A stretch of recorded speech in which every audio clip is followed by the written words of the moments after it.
Hey guys, welcome back to study with YouTube channel. आज मैं आपको डेली क्लास 6 साइंस के चैप्टर 10 वर्क एंड एनर्जी का explanation देने वाला हूँ। स्टूडेंट्स, इससे पहले मैंने साइंस के सारे चैप्टर के वीडियोस बनाए हुआ है। यदि आप वीडियोस को नहीं देखा है तो डिस्क्रिप्शन पे आपको लिंक मिल जाएगा और ऊपर आई बटन में दे दूँगा, पहले आप लोग वीडियोस को जरूर से जरूर देख लीजिएगा। ओके, तो आज मैं आप लोगों को इस तरह का एक्सप्लेनेशन देने वाला हूँ। चलिए हम सब शुरू करते हैं। हम लोग सभी वर्क टर्म को अक्सर अपने डेली लाइफ में यूज़ करते हैं। हालांकि इस टर्म का जो साइंस में मीनिंग होता है ये हमारे डेली यूज़ करने जितना नहीं होता है। एक स्टूडेंट जो कि एक चेयर में बैठा हुआ है वो सोचता है कि मैंने बहुत सारा काम कर लिया। उसने एक पूरा चैप्टर पढ़ लिया तो उसे लगेगा कि मैंने बहुत सारा काम कर लिया। ठीक है, एक चैप्टर पढ़ लिया बुक का तो उसे लगेगा कि मैंने बहुत सारा काम कर लिया। लेकिन जो साइंटिफिक मीनिंग होता है टर्म वर्क का, ये हम लोगों को ये बताता है कि जो स्टूडेंट ने काम किया है ये जीरो है। इस केस में स्टूडेंट ने किसी प्रकार का कोई काम नहीं किया है। तो वर्क का मीनिंग, साइंटिफिक मीनिंग क्या होता है, इसे समझने के लिए पहले आप लोगों ने जो चीज़ों को समझा है, पढ़ा है, उसे याद करते हैं। हम लोगों ने सबसे पहले क्या पढ़ा था कि एक फोर्स जो है जब किसी ऑब्जेक्ट पे लगाया जाता है तो वो ऑब्जेक्ट मूव करता है। हम लोग बोल सकते हैं force can make a body move. जब ये होता है तो क्या होता है कि मोशन में आने पे वो जो ओरिजिनल पोजीशन है उसका पोजीशन डिस्प्लेस हो जाता है। ओके, तो हम लोग बोल सकते हैं कि जो फोर्स अप्लाई हुआ है इसने बॉडी पे कुछ काम किया। ओके, अब हम लोग देखते हैं इन फिगर्स को। तो पहला फिगर ए देखिए, उसके बाद फिगर बी देखिए। ओके, फिगर ए में क्या हो रहा है कि चाइल्ड जो है ये एक ट्री को ढकेल रहा है लेकिन उसे मूव नहीं कर पा रहा है। यहाँ पर किसी प्रकार का कोई डिस्प्लेसमेंट नहीं हो रहा है, तो बोला जा सकता है कि काम कुछ हुआ ही नहीं है। पिक्चर बी में ये रिगार्ड किया जा सकता है कि वर्क हुआ है, काम हुआ है। यहाँ पर एक बॉय बॉक्स को पुश करता है और उसे डिस्प्लेस कर देता है। तो ऑब्जेक्ट के पोजीशन में चेंज आया है, डिस्प्लेसमेंट हुआ है, तो हम लोग इसे बोल सकते हैं कि वर्क हुआ है।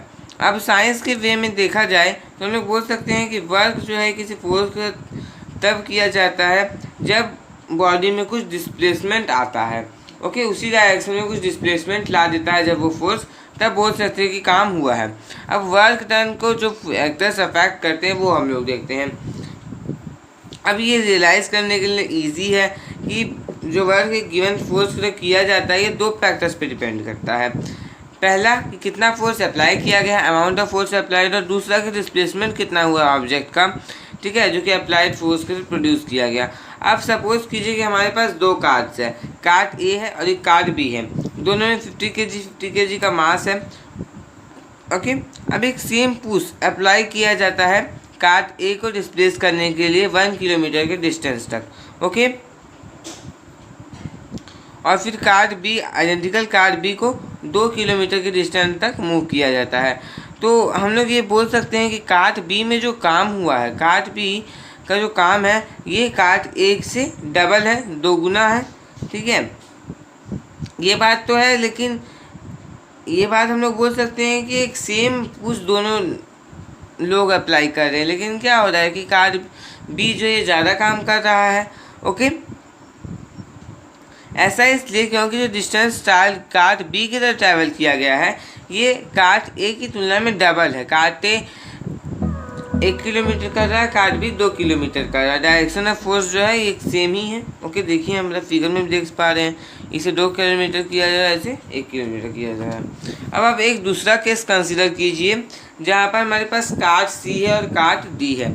ठीक है, दोनों के पास 100 kg और एक के पास 200 kg का मास है।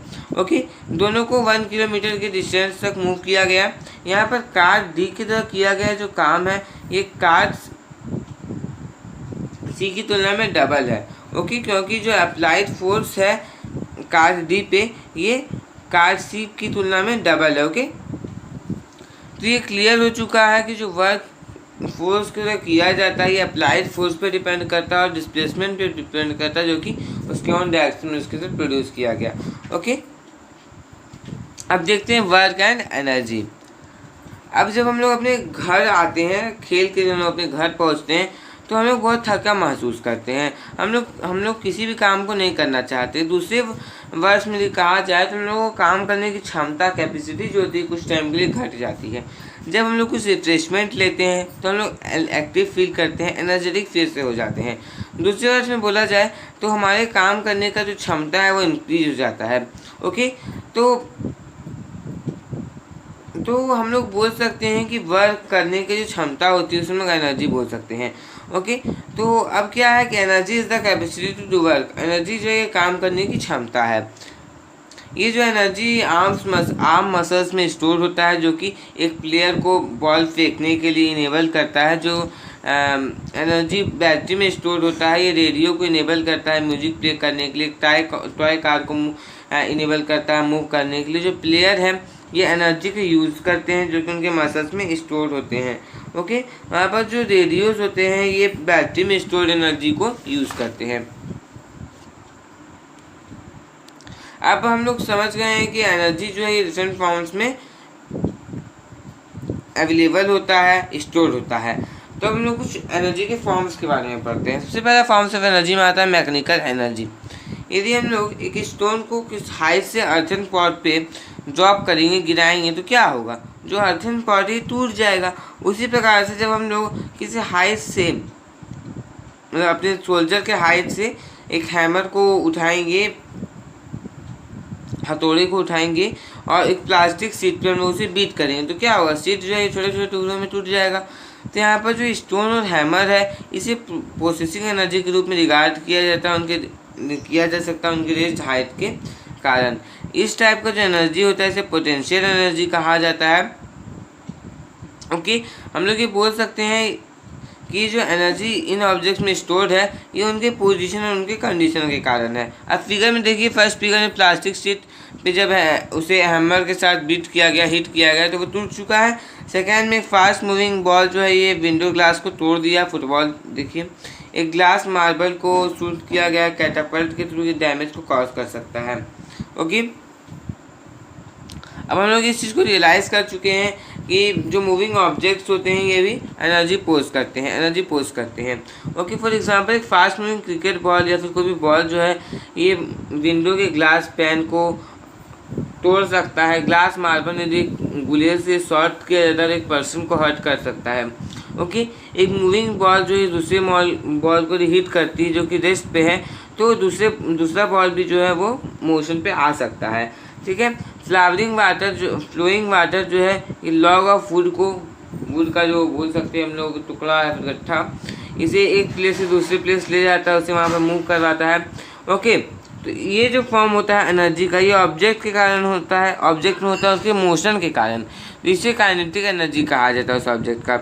यदि एक ऑब्जेक्ट या तो काइनेटिक एनर्जी या पोटेंशियल एनर्जी या फिर दोनों पोजेस करे तो हम लोग बोल सकते हैं कि वो उसके पास मैकेनिकल एनर्जी है। अब हम लोग देखते हैं हीट एनर्जी। अब आप कुछ वाटर को बॉयल कीजिए, ओके, एक कंटेनर में जो कि लाइट लीड के द्वारा कवर है, और कुछ देर के बाद आप ऑब्जर्व कीजिए लीड के साथ क्या हुआ। देखिए, जो लीड है इसे देखा जा सकता है कि ऊपर उठता है फिर नीचे गिरता है। ओके, जो स्टीम हीट के कारण प्रोड्यूस हुए हैं ये लीड को ऊपर नीचे करने में हेल्प कर रहे हैं। ये हम लोग की दर्शाता है कि जो फॉर्म ऑफ एनर्जी यूज़ किया गया है वो हीट है, जो कि ऑब्जेक्ट्स को मूव करने में हेल्प कर सकता है। हीट जो ये सबसे कॉमन फॉर्म्स ऑफ एनर्जी है। जो सन हीट है ये हमारे अर्थ को वार्म करता है। इसके साथ साथ क्या होता है कि वास्ट वैरायटी ऑफ लाइफ हमारे अर्थ में सपोर्ट हो पाती है। ओके, जो हीट फॉसिल फ्यूल्स के बर्निंग से दिया जाता है, ये इंजन्स को पावर प्रोवाइड करने में हेल्प किया जाता है, जो कि हमारे कार्स, एयरक्राफ्ट, रॉकेट्स को रन करते हैं। अब नेक्स्ट देखते हैं हम लोग, डू यू नो, आज के डेट पे क्या है कि हमारे पास व्हीकल्स जैसे कि कार हो गया, बसेस हो गए, साइकिल्स हो गए, ट्रेन्स हो गए, एयरक्राफ्ट हो गए, जो कि एक प्लेस से दूसरे प्लेस जाते हैं हीट एनर्जी को यूज़ करते हुए, जो कि सन से रिसीव करते हैं। ओके, अब हम लोग देखते हैं केमिकल एनर्जी। जब हम लोग एक मैच स्टिक को एक मैच बॉक्स एक स्पेसिफिक पोर्शन के अगेंस्ट में रब करते क्या होता है, एक स्पार्क प्रोड्यूस होता है जो कि हमें हीट देता है, लाइट देता है। दूसरी बात में बोला जाता है मटेरियल मैच स्टिक के लिए यूज़ किया गया है, यह एनर्जी को प्रोड्यूस करता है जब इसे मैच बॉक्स के अगेंस्ट में स्ट्राइक किया जाता है। तो ये जो एनर्जी इसे केमिकल एनर्जी कहा जाता है। वुड, कोल, डीजल, इनके पास केमिकल एनर्जी स्टोर होते हैं। ओके, केमिकल एनर्जी जो है ये बैटरी में भी स्टोर होते हैं और इसे टॉर्च को लाइट अप करने में भी हेल्प इसका यूज़ लाया जाता है। Okay, heat and light produce when majestic is strike. देखिए जब मैजिस्टिक को स्ट्राइक किया गया तो हीट एंड लाइट प्रोड्यूस हुआ यहाँ पर, ठीक है। और केमिकल एनर्जी जो कि वुड में स्टोर है। लाइट एनर्जी, सन जो है ये मेन सोर्स है लाइट एनर्जी का। ये सन लाइट ही है जो कि हम लोग थिंग्स को देखने में हेल्प करता है डे टाइम में। लाइट एनर्जी जो होता है सन का, ये ग्रीन प्लांट्स के लिए यूज़ किया जाता है अपने फोटोसिंथेसिस को पूरा करने के लिए, फूड बनाने के लिए। ट्यूबलाइट्स, इलेक्ट्रिक बल्ब्स और लेजर्स जो होते हैं, एलईडीज जो होते हैं, ये सब सोर्सेस ऑफ लाइट के कुछ मेन सोर्सेस ऑफ लाइट के कुछ एग्जांपल्स हैं। ओके, देखिए यहाँ पे फिगर में आप देख पा रहे सन जो ये मेन सोर्स है लाइट एनर्जी का, बल्ब ये मैनमेड सोर्स है लाइट एनर्जी का। Okay, do you know solar cells जो है ये लाइट एनर्जी को इलेक्ट्रिसिटी में चेंज करते हैं। इन्हें अक्सर इलेक्ट्रॉनिक डिवाइसेज में यूज़ किया जाता है कि कैलकुलेटर्स में उनका जो मेन यूज़ होता है, इसे पावर सेटेलाइट को पावर करने में यूज़ किया जाता है। ओके, नेक्स्ट हम लोग देखते हैं साउंड एनर्जी। साउंड जो है ये भी एक फॉर्म है एनर्जी का। ओके, ये तब प्रोड्यूस होता है जब एक ऑब्जेक्ट जो ये वाइब्रेट करता है। फॉर एग्जांपल इधर हम लोग एक ड्रम को स्ट्राइक करते हैं, ड्रमस्टिक की हेल्प से ये वाइब्रेट करता है और साउंड को प्रोड्यूस करता है। एक साउंड जो ये प्लीजिंग इफेक्ट देता है, इसके साथ साथ जब ये टू लाउड नहीं हो, ज़्यादा लाउड नहीं हो, तो ये म्यूजिकल होता है नेचर में, ठीक है। एक लाउड और नॉइजी साउंड जो ज़ैरिंग और डिस्टर्बिंग इफेक्ट हम लोगों के ऊपर प्रोड्यूस करता है। ओके, इलेक्ट्रिकल एनर्जी, देखिए आज के डेट पे या फिर आज की डेट पे बोला जाए तो बिना बिजली के लाइफ की कल्पना करना बहुत ही ज़्यादा डिफ़िकल्ट है। हम अपने दैनिक दिनचर्या में डे टू डे लाइफ में इलेक्ट्रिसिटी को यूज़ करते हैं डिफरेंट इलेक्ट्रिकल अप्लायंसेस को रन करने के लिए, जैसे कि फैंस हो गया, एलईडीज़ हो गए, ट्यूबलाइट्स हो गए, मोटर्स हो गए, ठीक है। हम लोग इलेक्ट्रिकल जो एनर्जी की यूज़ करते हैं हीट, लाइट, साउंड और मोशन को प्रोड्यूस करने के लिए। फॉर एग्जांपल हम लोग इलेक्ट्रिक एनर्जी का यूज़ करते हैं गीज़र में गर्म पानी के लिए। एक इलेक्ट्रिक बल्ब जो है तब लाइट अप होता है जब उससे इलेक्ट्रिक करंट फ्लो करता है। एक इलेक्ट्रिक बेल जो है साउंड को प्रोड्यूस करता है जब उससे इलेक्ट्रिसिटी फ्लो करता है। जो मोशन होता है ब्लेड्स, फैन के ब्लेड्स का और इलेक्ट्रिक ट्रेन के व्हील्स का, ये भी इलेक्ट्रिकल एनर्जी के कारण ही होता है। अब देखते हैं डू यू नो, जो एनर्जी है एक ऑब्जेक्ट का, इसे उसके काम करने की एबिलिटी का मेज़र होता है। एनर्जी जो है ये हमारे पास नेचर में अवेलेबल है। ओके, डिफरेंट फॉर्म्स में अवेलेबल है। हम लोग एक फॉर्म ऑफ एनर्जी को दूसरे फॉर्म में चेंज कर सकते हैं। इलेक्ट्रिकल को मैकेनिकल में चेंज कर सकते हैं, इसको इसमें चेंज कर सकते हैं।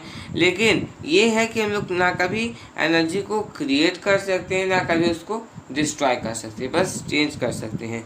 ओके, इस प्रिंसिपल को कहा जाता है कंजर्वेशन ऑफ एनर्जी। अब आगे क्लास में कंजर्वेशन ऑफ मास ये सब पढ़िएगा, अभी आप लोगों को शॉर्ट में ही पढ़ना है। ओके, तो स्टूडेंट्स देखिए हम लोगों का इसी के साथ चैप्टर पूरा होगा।